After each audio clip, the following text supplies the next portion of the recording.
Pernahkah Anda tiba-tiba merasa sulit menggerakkan separuh wajah? Anda merasakan kelemahan sesisi tubuh secara tiba-tiba, bicara pelo secara tiba-tiba, tetapi hal ini hanya berlangsung selama beberapa menit atau beberapa jam dan kemudian semuanya kembali menjadi normal.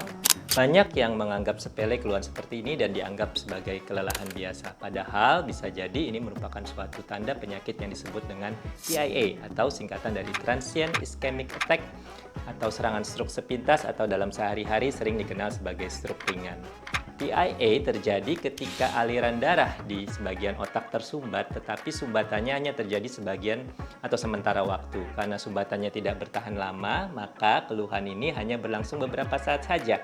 Walaupun sering disebut stroke ringan dan gejalanya hilang dalam beberapa waktu, tetapi TIA tidak boleh dianggap remeh. Dari data penelitian, 1 dari 3 orang yang mengalami TIA, maka dalam 1 tahun ke depan akan mengalami stroke, jadi kelemahan yang permanen, mulut mencong tiba-tiba, bicara pelo yang juga terjadi secara permanen. TIA ini sebetulnya sama seperti stroke, jadi disebabkan oleh faktor-faktor resiko, contohnya faktor usia dan faktor genetik, tetapi ada faktor-faktor yang bisa kita modifikasi. Seringkali adalah penyakit darah tinggi, diabetes, kolesterol tinggi, gangguan irama jantung, merokok, obesitas. Nah, faktor-faktor inilah yang kemudian dapat menyebabkan terjadinya TIA atau bahkan stroke.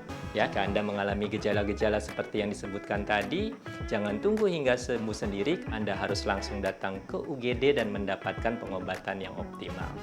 Jika ada pertanyaan lebih lanjut, Anda dapat berkonsultasi ke dokter spesialis saraf dan buat janji temu Anda di royalprogress.com. Salam sehat!